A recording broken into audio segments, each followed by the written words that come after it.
ከቅርብ ጊዜ ወዲህ ኢራን ስለተሰኘች ሀገር መስማት የተለመደ ነው። በተለይም ከሆርሙዝ የባህር ወሽመጥና ከእስራኤል አሜሪካ ጋር ባላት ወታደራዊ ግጭት ትታወቃለች። ታዲያ በዛሬው ቪዲዮአችን ኢራን ማናት የሚለውን በዝርዝር እንመለከታለን። ኢራን በመካከለኛው ምስራቅ የምትገኝ ሀገር ናት። በዋናነትም በምዕራብ ኤዥያ የምትገኝ ሀገር ስትሆን ከተባበሩት አረብ ኤሚሬት፣ ከአፍጋኒስታን፣ ፓኪስታን፣ ከኢራቅ እንዲሁም ከሌሎች የመካከለኛው ምስራቅ ሀገራት ጋር ትዋሰናለች። ኢራን የሚል የሀገርየው መጠሪያ ቃል የመጣው አይርናያም ከሚል ጥንታዊ የፋርስ ቋንቋ ነው። ይህ የፋርስ ቋንቋ በቀድሞ በዚህ ስፍራ በነበሩ በጥንት ዘመን በዚህ አካባቢ ይኖሩ ከነበሩ የኢንዶ አውሮፓ ቋንቋ ተናጋሪ ከነበሩ ነገዶች የተገኘ ቃል ሲሆን ትርጉሙም የክብራን ወይም የነፃ ህዝቦች ምድር ማለት ነው። ኢራን እንግዲህ አሁን በምንጠራት ስም ከመታወቋ በፊት ለበርካታ ጊዜያት ዓለም ፐርዥያ ወይም ፋርስ እያለ ነበር የሚጠራት።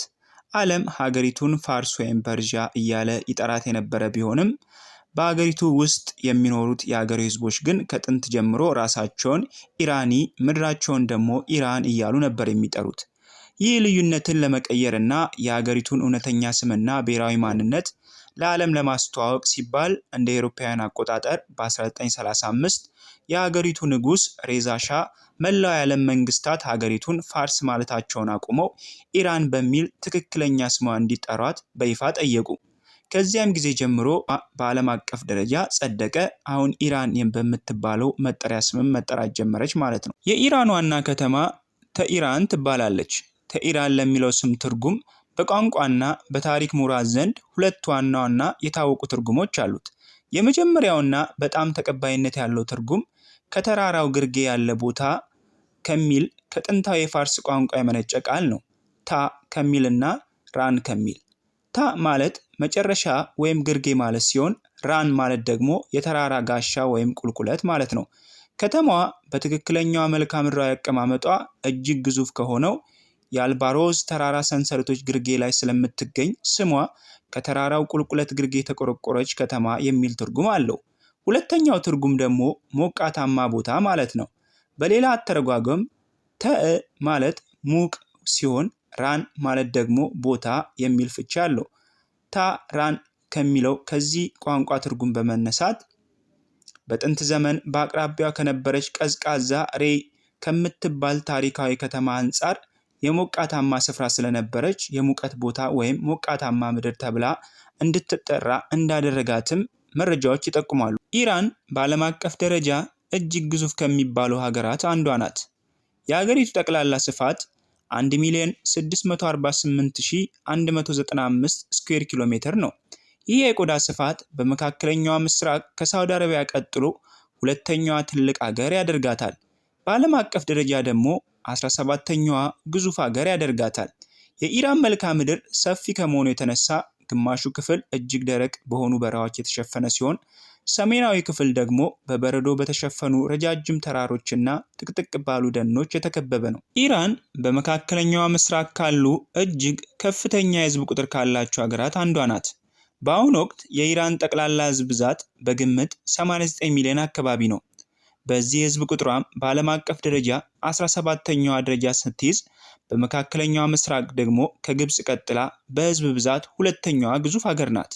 የሀገሪቱ ህዝብ በአብዛኛው ወጣት የሚባል ሲሆን ከ75 በመቶ በላይ የሚሆነው ህዝብ የሚኖረው በከተሞች በተለይም በዋና ከተሞች ተኢራን ውስጥ ነው። የኢራን ኢኮኖሚ የተመሰረተው በሶስት ዋና ዋና ምሰሶዎች ነው። የመጀመሪያው ነዳጅና የተፈጥሮ ጋዝ ነው። ኢራን በዓለም አራተኛ ከፍተኛ የነዳጅ ክምችት ያላት ሀገር ስትሆን ሁለተኛዋ ደግሞ ከፍተኛ የተፈጥሮ ጋዝ ክምችት ያላትም ሀገር ናት። በሁለተኛ ደረጃ የኢኮኖሚያ ምሰሶ የሆነው ማዕድንና ኮንስትራክሽን ነው። ከነዳጅ ውጭ እንደ ብረት፣ መዳብ፣ ሲሚንቶ ያሉ ማዕድናትን በስፋት ታመርታለች።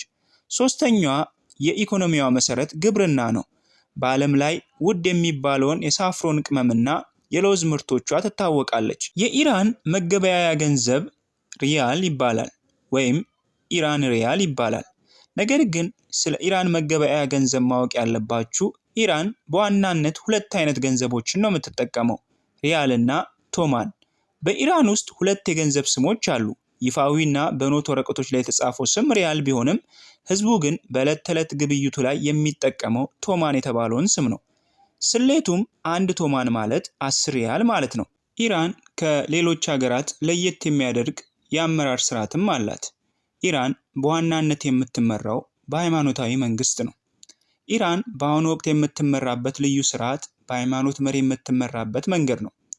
ይህ ስርዓት የተመሰረተው እንደ አውሮፓውያን አቆጣጠር 1979 በአገሪቱ ላይ በተካሄደው እስላማዊ አብዮት ነው።